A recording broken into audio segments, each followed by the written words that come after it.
Welcome back to another issue. I'm Beastie Boy. I'm Table. I'm Red. And it is I, Shino Brando. And in this issue, Red gives us a 21st century crash course into the 31st century. Okay, so let's start it this way. What do you guys know of the Legion of Superheroes? They had a short-lived cartoon series that featured Superboy and Superboy X. I That, just yes. wish to know about how Superboy and Impulse came back to life. Okay, Legion actually started in Adventure Comics number 247 in April 1958. But if I sat here starting from there, we'll be here for fucking ever. We're gonna jump about 47 years to 2005. The 2005 run started with Mark Waid and is largely considered a really nice jumping on place because of how our character introductions are done. And as much as it ties into previous continuity because crises were a thing, it's not tied to it. Right, because it's literally so far ahead of everything else that it can be sort of related without actually having to deal with it. Until the first volume ends and then Infinite Crisis sneaks its stupid head around the corner. Once upon a time, history was made on battlefields in the 31st century. And it's all peace and order and everybody follows the rules. But fuck that noise. The government hates every kid who calls themselves a legionnaire. Oh? Because they are defiant and fuck order and fuck peace. We want things like free will and free thought and controlling our own destiny and every coming of age story. But first, let's do a roster check before we get into some plot. We have Shadow Lass. She controls darkness and blinds people. We have Colossal Boy. He can embiggen, but just Giant like man? close. But just like modern day dudes, it's all a lie, and his real power is becoming our size. He's from a planet of giants. Nice. Brainiac 5. He's the son of Brainiac 4 and Brainiac 4. Sexual reproduction. He has a 12th level intellect. For context, we humans, we but mere mortals, have a 6th level intellect. The entire Earth itself has a 7th level intellect. He's that much smarter. Terrifying, thank you. And in this roster check, last one is Cosmic Boy, a matter-changing boy and the current leader and master strategist. You know what? If I had a guy who could change matter, I would also let him be in charge, even if he wasn't a master strategist. Motherfucker could turn you into goo.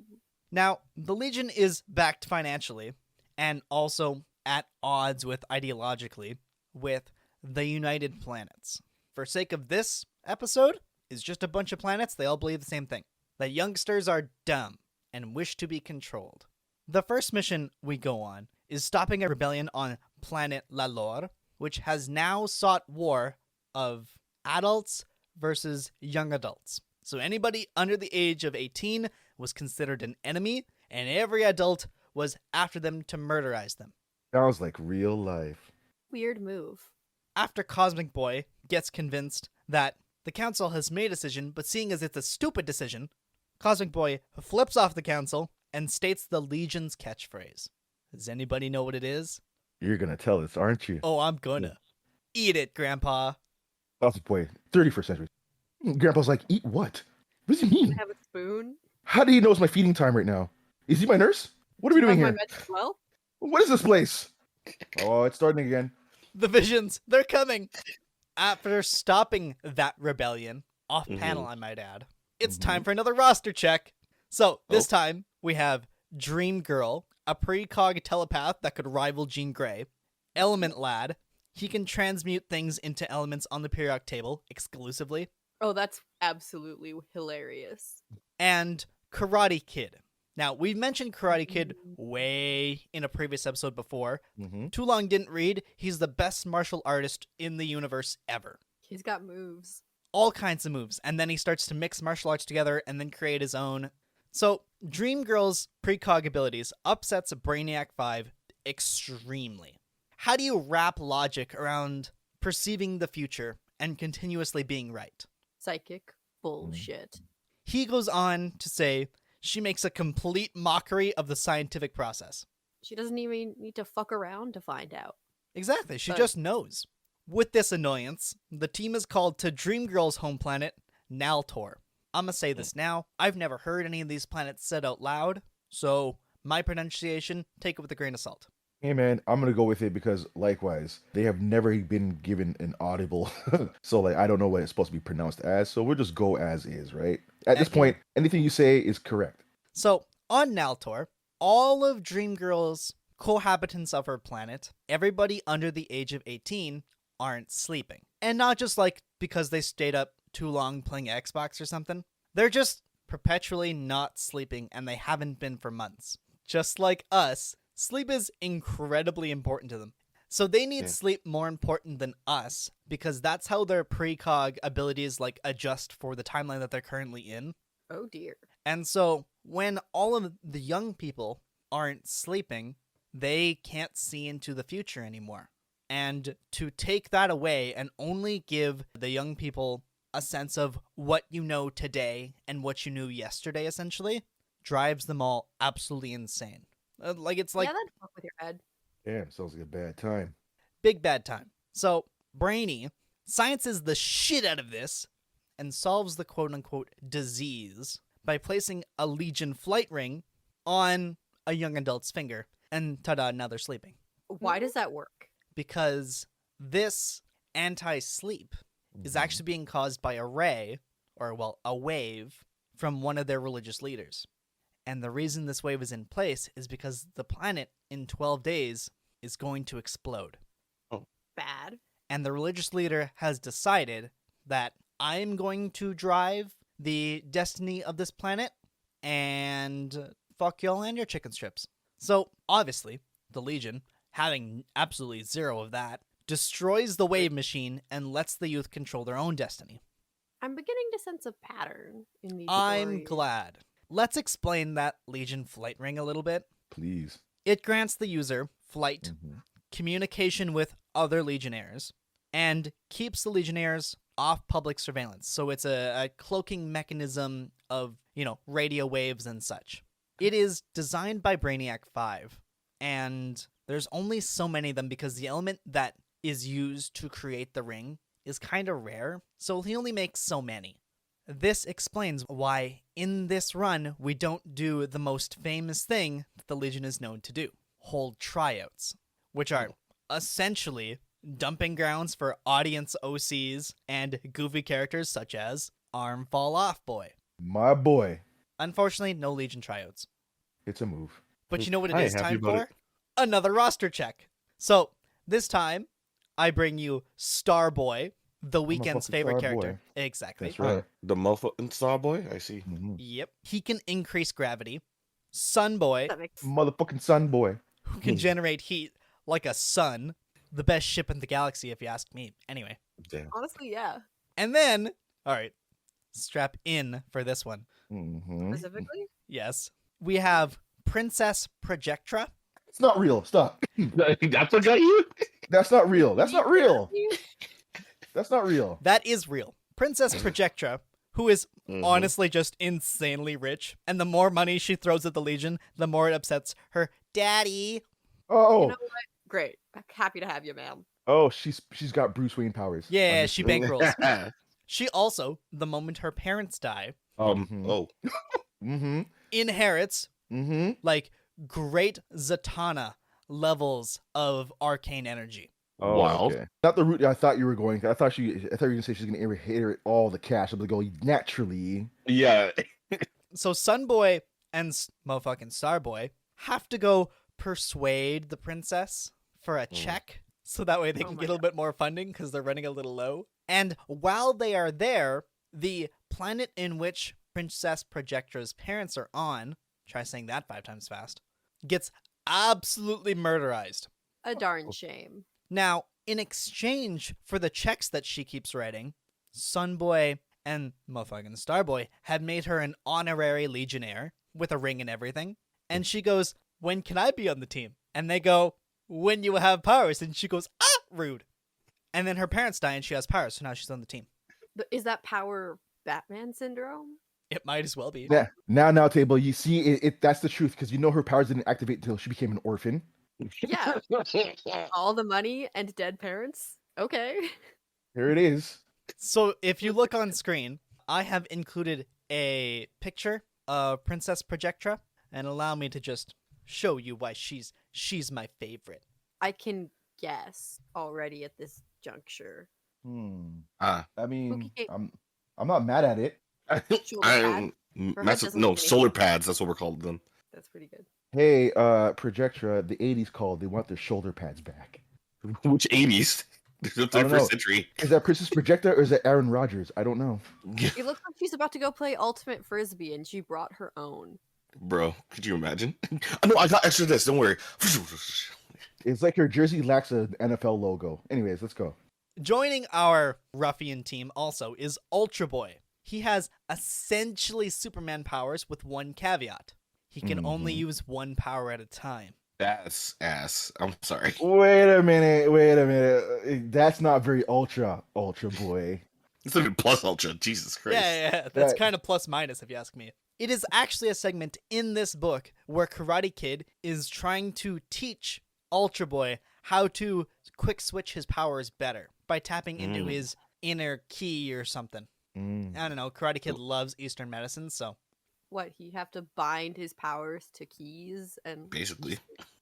Stop save this. time during raids? Stop this. He actually had to bind his move to keys. This is truth. Oh my god. This is true. This is correct. Our next adventure takes us to Brainiac's home planet because it is up next for extinction. Now, That's never good. these people have Why is changed. there a list? You'll find out in a second. Now, these people have changed color over time. In the DC animated universe, Justice League Animated and all of those kind of shows, Brainiac and Brainiac 5 included are all blue. Bluish green, yeah. Whereas in this comic forward, they are all very much green. Do we have preferences? I have always kind of liked the light blue, like the greenish blue hue, just because it made a difference between being Brainiac and Brainiac 5, because Brainiac's like more green, so it's kind of like a nice little. I'm not so much Brainiac, but green's all right. Green is a Brainiac color. I mean, light blue makes it a little bit different too. Could like that we can differentiate from other alien species or per se cross comic book companies like Skrulls and all that stuff. So light blue's like a nice touch, if anything. I like blue. It's my favorite color.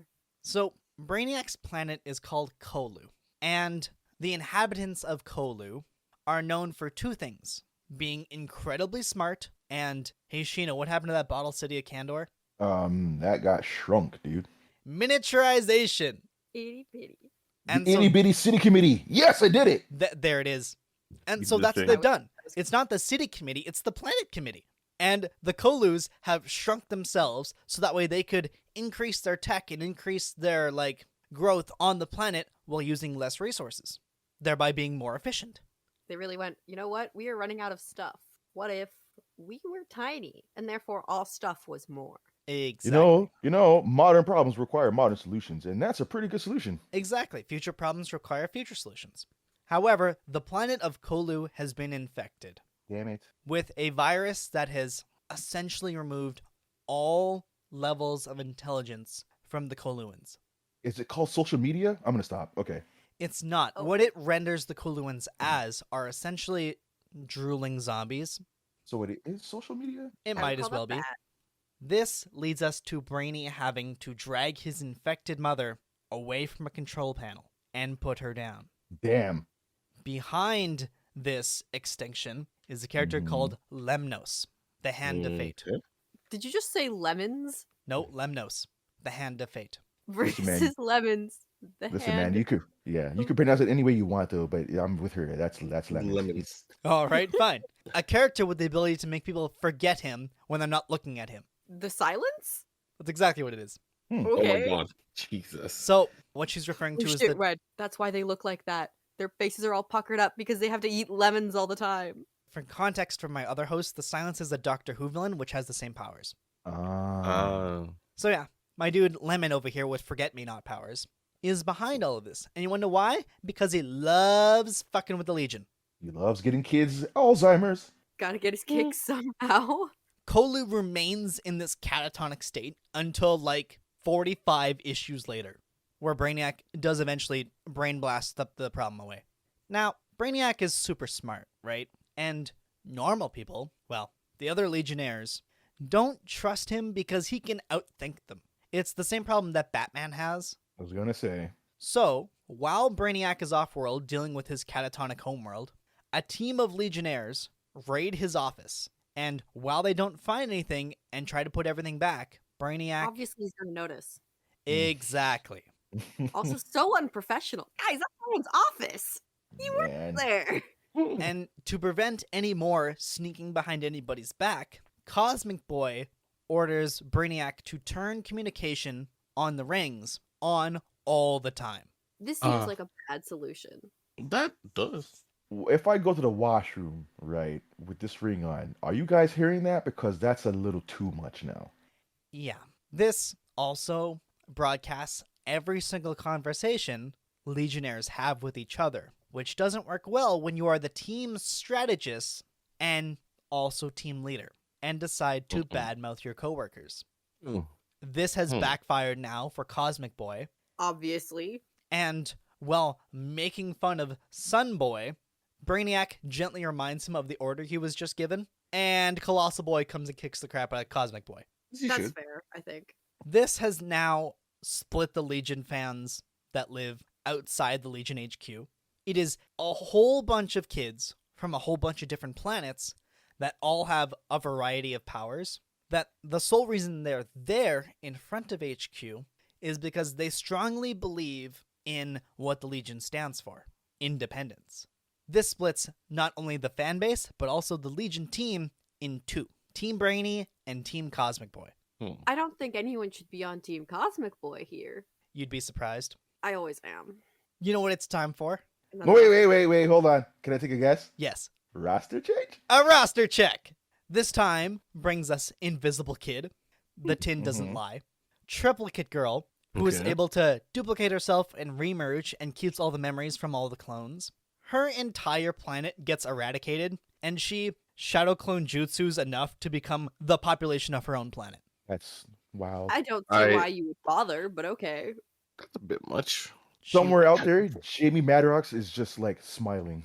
And lastly, Lightning Lad. My boy. So, in the animated show that you mentioned earlier, he's Mhm. kind of the leader of the team and has a really wicked scar.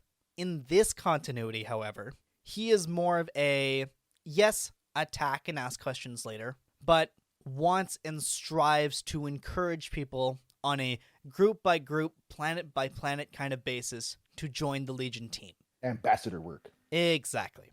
Lastly, we have Saturn Girl, who is That's my also, other homie. that's correct, Everyone knows Saturn Girl. a telepath and mind controller that really likes interrogation. Everyone likes things that they're good at. She's It's not exceptional that at it. weird. While the team divide makes the Legionnaires on edge, Lemons, now a prisoner, has set up suicide bombers in the crowd of the Legion fans. God damn it. Oh god, he's gonna get lemon juice in their eyes. Nice. Gonna sting like a bitch. These bombers, before they explode, they yell, "Hail Lemnos," Hell, lemons? Yes, okay. and then push big red buttons on their chest. Ah. Every villain is lemons. Every villain is lemons. Excellent. This causes the Legion HQ to fall, and Dream Girl dies in the rubble. Oh God, why? Honestly, she's the precognitive one. She didn't see this one coming. It's a little bit her fault. All right. The reason Dream Girl has to die is because it's part of Lemon's strategy. That's fair. So she's got to go. And again, most of the Legionnaires are pretty much red shirts on Star Trek. Not in this continuity, they're not. Oh, thank God. Brainiac, who is in love with Dream Girl because Mhm. she Ah. defies everything he holds near and dear to his heart, and by that I mean his brain, makes blood go away from his brain to somewhere else. Who's to say? His muscles. His Okay, muscles. understand. Excellent. His yeah. Yeah. Brainiac sacrifices his shield and comes to realize that even he isn't smart enough to outthink death. Damn, he's just realized that there are consequences to his own actions And and other people's actions. Brainiac has yet to run into a problem that he can't outthink, and this is the first time in this continuity that he's reached that point. So he'd be real sad. Okay. Mm-hmm. In the rubble, however, Brainy finds a literal new hope. And here's where I've got to do a little bit of backstory. So, the reason for the naming convention of the Legion of Superheroes is because they idolized the 20th century heroes. And so they saw Wonder Woman, Superman, Batman and went, that's what they were all named. Checkmate, bitches. That's what we're called. Oh, that's why they go about it the way they go about it. I Yeah. get ya. Which really works until gender doesn't apply. Mm-hmm. And then you get to be chameleon, for example. Right. Oh shit, new gender just dropped. In the past, Robin, like the boy wonder, like Dick Grayson, Mm-hmm. had a slingshot. Yeah. And the Legion loves collecting old artifacts of this heroic age. That includes the comic books in which we are reading. Don't you love when meta solves the problem? That's Oh. okay. So, in some Batman early issue, I think it's Batman number 180, Robin uses a slingshot. And so, the Legion have preserved this weapon. Brainiac busts out of its case, and the new hope is Atom Girl, who does the inverse of Colossal Boy. So really, she actually does exactly what Colossal Boy does. She just starts off at normal size. That's correct. Now, Mm. this character had been missing for a while, and Oh. she essentially Ant-Manned and went Oh. missing, Mhm. and then popped up again. Here's the pop-up. Well, Lemons has escaped his prison, and Brainiac uses the slingshot to fire Atom Girl at his butt. Did he get thinnest? The Thanosing of Lemons is what brings Atom Girl back into this continuity. Oh man. I hate. What a calling. Bro, I had. I'm not pleased. That's all levels of nasty. I was not expecting. Good lord, Do you want to save a galaxy or not? bro. Serious question. don't- Do you want to save this galaxy or not? Yes, but that's disgusting. Okay. No so I told you words. the one plan we have is Thanosing this dude to save the galaxy. Are you not part of this plan? Are you not in? Sure, I guess. Okay. So Problem let me solved. tell you that no words between Brainiac and Atom Girl are exchanged until she is embiggened. We do not know who came up with the plan of the Thanosing, but her next words are step 1, neutralize. Step 2, cauterize. Oh my Oh, god. God. What? She's ruthless. Can I just Ew. say She that I will ruined him. give the writers a little bit of credit in that if you go, here's a really easy solution to this problem, why don't they just do that? They actually usually have Brainiac 5 do it, from what I can tell. That's correct. Because he has to be smarter than your average Joe. Step 2, cauterize. So that way he can be put on actual trial and stand for his actions of, tearing down the Legion clubhouse. Can he stand? His wounds are cauterized. Yeah, I mean, they're cauterized, but that doesn't make the pain go away. So elsewhere, 3 different teams, and I'm not going to go into who's on the team because we've already mentioned enough names. They're all fighting what is essentially the writers. The real villains are entities from the 5th dimension who decide to play with reality and send armies to every planet they possibly could because they can. And they're By fifth all... dimension, do you mean the literal writers? No, they're not punching the face of Mark Waid. They're sky creatures from the 5th dimension. That Human Okay. Cthulhu's. this is all tied to the continued plan of Lemons. And after he gets Thanosed, this plan comes to a very swift end. This leaves our volume with Starboy Motherfucking Starboy. leaving the Legion because this divide between the Legionnaires he just can't fucking stand. And when you guys can think of one mind again, call me. Brainiac 5 putting Dream Girl in stasis to hopefully revive her someday. And a pop-out appearance of Polar Boy. Wait. What does he Mhm. do? Yeah, He do be cold. Oh, Is, okay. is that it? Who's that or magnets? that's what I thought. I thought it was magnets. No. He just cold? He's like Like the Paul- North and South Earth poles. He shoots cold and is cold. Can someone get him a blanket? So Polar Boy is Mhm. an audience OC created in the 70s. Okay. Mhm. And at the end of every single one of these issues, starting in issue 3, there was the where audience members could, ask questions to the writers and the characters Yeah, the bull- themselves. Yeah, the bullpen. Yes. Exactly. And somebody had asked, "Hey, where's Polar Boy?" And then Polar Boy goes, "Hello." And then Brainiac 5, who's reading the letter from this person, goes, "Right there." And then Polar Boy says, "Goodbye," and then pops out, and we don't see him again. Here you go. This man had 5 seconds of fame and then literally dipped. My dude had a cameo. Like, At least it's something. It is, I guess. He's there. He in fact showed up. Ta-da! You added to his Wikipedia. Good job. It could have been like the Marvel. It could have been like the Marvel bullpen where it's just like, you guys remember Adam X, and they're like, who? Never heard of him. Don't bring that motherfucker up ever again. And that brings us to the end of what is our first Legion story. If you like this episode and want more Legion stories and want me to tell you all about what the fuck Brian Michael Bendis is doing and Oh boy. why Hawk Girl and Dawnstar are on a team together in a book together, Beastie, tell them where they can find us. Cauterized, really? Anyways. If you'd like to hear more from us, make sure you hit that subscribe button so you can tune in every Wednesday, with every uploads that we have. And you can catch us streaming live on Mondays and Thursdays at twitch.tv/NerdCrusade. You can follow us on our Facebook, Twitter, and Instagram for updates, or join our Crusader chat on our Discord by checking the link tree in our description. You can download any previous episodes or listen on your mobile device through Anchor.fm, or search Nerd Crusade on your favorite podcast app. Thanks for joining us, and until next time, fellow Crusaders. I learned that the 31st century smells like teen spirit, and that's to be continued. Thanks for tuning in. If you like this video, go ahead and button mash a thumbs up. If you want to swing by when we have a new video, web up the sub button. Oh, and while you're at it, hit the bell to be notified by...